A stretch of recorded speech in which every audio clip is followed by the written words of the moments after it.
ओम साई राम। अध्याय 11 सगुण ब्रह्म श्री साई बाबा डॉक्टर पंडित द्वारा पूजन हाजी सिद्दीक फाल्के तत्वों पर नियंत्रण। इस अध्याय में अब हम श्री साई बाबा के सगुण ब्रह्म स्वरूप उनका पूजन तथा तत्व नियंत्रण का वर्णन करेंगे। सगुण ब्रह्म श्री साई बाबा। ब्रह्म के दो स्वरूप है, निर्गुण और सगुण। निर्गुण निराकार है और सगुण साकार है। यद्यपि वे एक ही ब्रह्म के दो रूप है, फिर भी किसी को निर्गुण और किसी को सगुण उपासना में दिलचस्पी होती है, जैसा कि गीता के अध्याय 12 में वर्णन किया गया है। सगुण उपासना सरल और श्रेष्ठ है। मनुष्य स्वयं आकर मैं है, इसलिए उसे ईश्वर की साकार उपासना स्वभावतः ही सरल है। जब तक कुछ काल सगुण ब्रह्म की उपासना न की जाए, तब तक प्रेम और भक्ति में वृद्धि ही नहीं होती। सगुणोपासना में जैसे जैसे हमारी प्रगति होती जाती है, हम निर्गुण ब्रह्म की ओर अग्रसर होते जाते हैं। इसलिए सगुण उपासना से ही श्री गणेश करना अति उत्तम है। मूर्ति, वेदी, अग्नि, प्रकाश, सूर्य, जल और ब्राह्मण आदि सप्त उपासना की वस्तुएं होते हुए भी सद्गुरु ही इन सभी में श्रेष्ठ है। श्री साई का स्वरूप आंखों के सम्मुख लाओ, जो वैराग्य की प्रत्यक्ष मूर्ति और अनन्य शरणागत भक्तों के आश्रयदाता है। उनके शब्दों में विश्वास लाना ही आसन और उनके पूजन का संकल्प करना ही समस्त इच्छाओं का त्याग है। कोई कोई श्री साई बाबा की गणना भगवत भक्त अथवा एक महाभागवत में करते थे या करते हैं, परंतु हम लोगों के लिए तो वे ईश्वर अवतार है। वे अत्यंत क्षमाशील, शांत, सरल और संतुष्ट थे, जिसको कोई उपमा ही नहीं दी जा सकती। यद्यपि वे शरीरधारी थे, पर यथार्थ में निर्गुण, निराकार, अनंत और नित्य मुक्त थे। गंगा नदी समुद्र की ओर जाती हुई मार्ग में ग्रीष्म से व्यथित अनेकों प्राणियों को शीतलता पहुंचाकर आनंदित करती, फसलों और वृक्षों को जीवन दान देती और जिस प्रकार प्राणियों की क्षुधा शांत करती है, उसी प्रकार श्री साई संत जीवन व्यतीत करते हुए भी दूसरों को सांत्वना और सुख पहुंचाते हैं। भगवान श्री कृष्ण ने कहा है, संत ही मेरी आत्मा है। वे मेरी जीवित प्रतिमा और मेरे ही विशुद्ध रूप है। मैं स्वयं वही हूँ।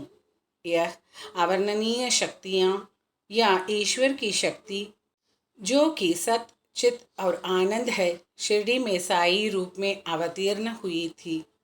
श्रुति अथवा तैत्रीय उपनिषद में ब्रह्म को आनंद कहा गया है।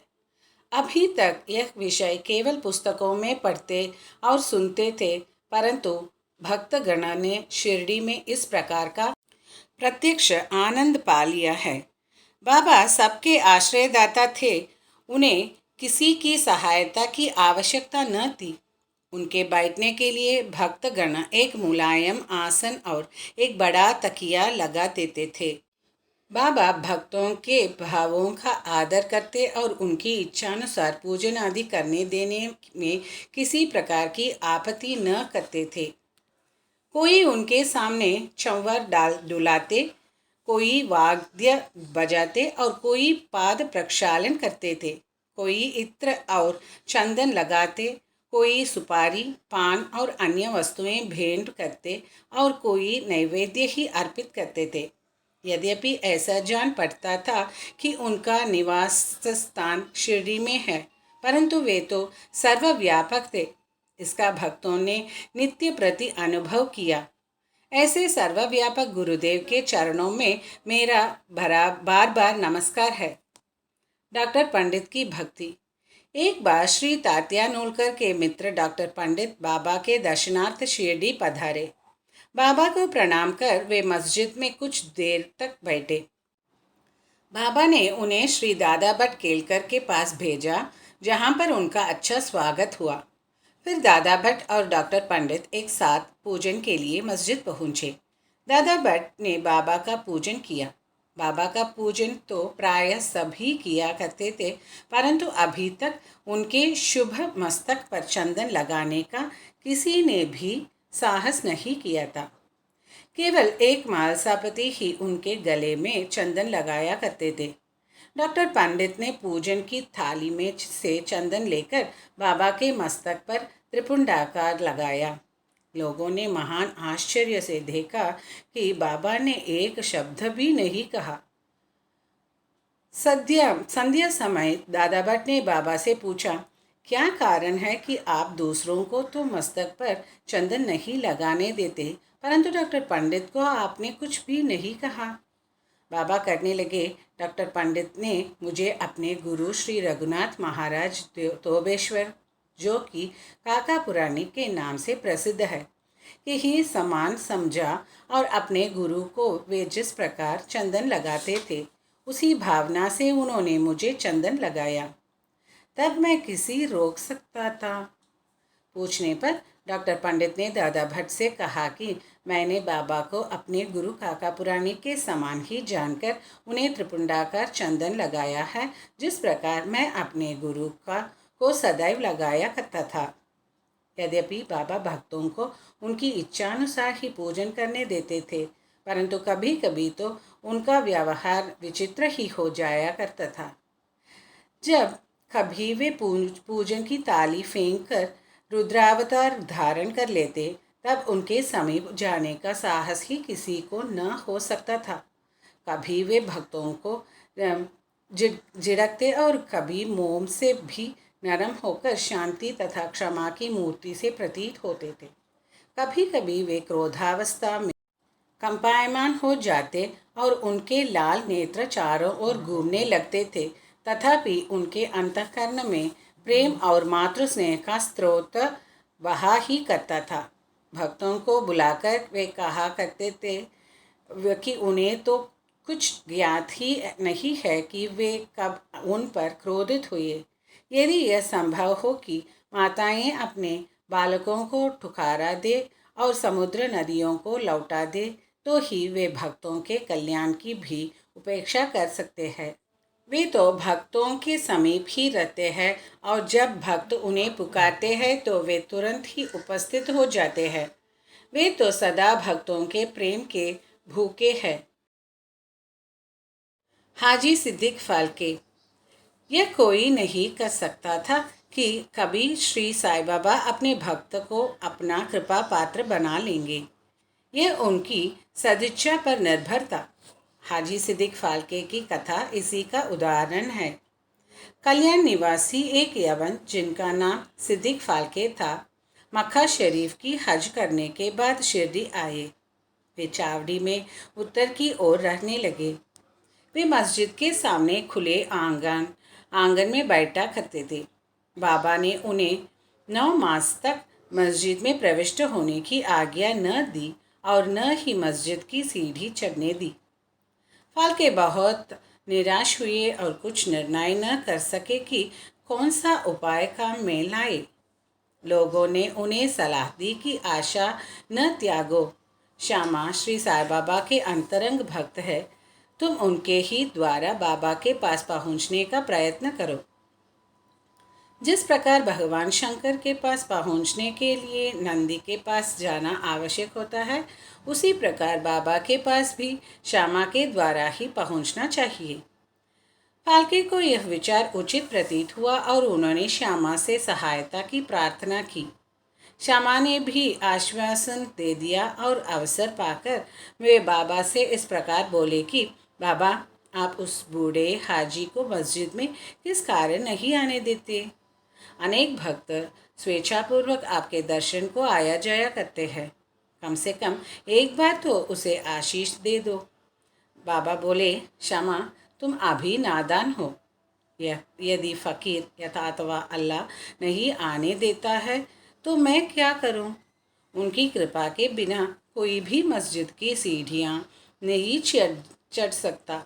अच्छा, तुम उससे पूछ आओ कि क्या वह 12वीं कुएं की निचली पगड्डी पर आने को सहमत है।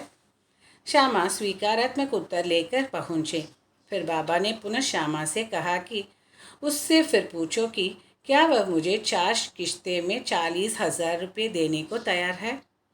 फिर श्यामा उत्तर लेकर लौटे कि आप कहे तो मैं 40 लाख रुपये देने को तैयार हूँ। मैं मस्जिद में एक बकरा हलाल करने वाला हूँ। उससे पूछा कि उसे क्या रुचिकर होगा, बकरे का मांस, नाग या अंडकोश। श्यामा यह उत्तर लेकर लौटे कि यदि बाबा के भोजन पात्र में से एक ग्रास भी मिल जाए तो हाजी अपने को सौभाग्यशाली समझेगा। यह उत्तर पाकर बाबा उत्तेजित हो गए और उन्होंने अपने हाथ से मिट्टी का बर्तन उठाकर फेंक दी और वो अपनी कफनी उठाए हुए सीधे हाजी के पास पहुँचे। वे उनसे कहने लगे कि व्यर्थ ही नमाज क्यों पढ़ते हो, अपनी श्रेष्ठता का प्रदर्शन क्यों करते हो। यह वृद्ध हाजियों के समान वेशभूषा तुमने क्यों धारण की है। क्या तुम कुरान शरीफ का इसी प्रकार पठन करते हो। तुम्हें अपने मक्का हज का अभिमान हो गया है, परंतु तुम मुझसे अनाभिज्ञ हो। इस प्रकार डांट सुनकर हाजी घबरा गया। बाबा मस्जिद को लौट आए और कुछ आमों की टोकरियां खरीदकर हाजी के पास भेज दी। वे स्वयं भी हाजी के पास गए और अपने पास से 55 रुपये निकालकर हाजी को दिए। इसके बाद से ही बाबा हाजी से प्रेम करने लगे तथा अपने साथ भोजन करने को बुलाने लगे। अब हाजी भी अपनी इच्छानुसार मस्जिद में आने जाने लगे। कभी कभी बाबा उन्हें कुछ रुपयों भी भेंट में दे दिया करते थे। इस प्रकार हाजी बाबा के दरबार में सम्मिलित हो गए। बाबा का तत्वों पर नियंत्रण। बाबा के तत्व नियंत्रण की 2 घटनाओं के उल्लेख के साथ ही यह अध्याय समाप्त हो जाएगा। एक बार संध्या समय शिरडी में भयानक झंझावत आया। आकाश में घने और काले बादल छाए हुए थे। पवन जकोर से बह रहा था। बादल गरजते और बिजली चमक रही थी। मूसलधार वर्षा प्रारंभ हो गई। जहाँ देखो वहाँ जल ही जल दृष्टिगोचर होने लगा। सब पशु पक्षी और शिरडीवासी अधिक भयभीत होकर मस्जिद में एकत्रित हुए। शिरडी में देवियाँ तो उनको ही, परंतु उस दिन सहायतार्थ कोई न आई। इसलिए सभी ने अपने भगवान साई से, जो भक्ति के ही भूखे थे, संकट निवारण करने की प्रार्थना की। बाबा को भी दया आ गई और वे बाहर निकल आए। मस्जिद के समीप खड़े होकर उन्होंने बादलों की ओर दृष्टि कर गरजते हुए शब्दों में कहा कि बस शांत हो जाओ। कुछ समय के बाद ही वर्षा का जोर कम हो गया और पवन मंद पड़ गया तथा आंधी भी शांत हो गई।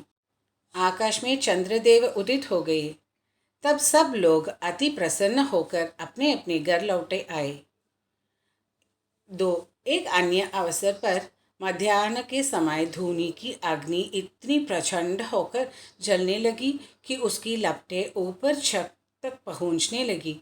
मस्जिद में बैठे हुए लोगों की समझ में न आता था कि जल डालकर अग्नि शांत कर दे अथवा कोई अन्य उपाय काम में लावे।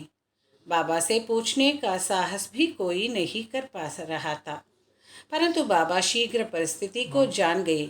उन्होंने अपना सटका उठाकर सामने के खंभे पर बलपूर्वक प्रहार किया और बोले, नीचे उतरो और शांत हो जाओ। सटके की प्रत्येक ठोकर पर लपटें कम होने लगी और कुछ मिनटों में ही धुनी शांत और यथापूर्व हो गई। श्री साई ईश्वर के अवतार है। जो उनके सामने नत होकर उनके शरणागत होगा, उस पर वे अवश्य कृपा करेंगे। जो भक्त इस अध्याय की कथाएं प्रतिदिन श्रद्धा और भक्तिपूर्वक पठन करेगा, उसका दुखों से शीघ्र ही छुटकारा हो जाएगा। केवल इतना ही नहीं, वरन उसे सदैव श्री साई चरणों का स्मरण बना रहेगा और उसे अल्पकाल में ही ईश्वर दर्शन की प्राप्ति होकर उसकी सभी इच्छाएं पूर्ण हो जाएंगी और इस प्रकार वह निष्काम बन जाएगा। श्री सद्गुरु साईनाथ अर्पणमस्तु। शुभम भवतु। ओम साई राम।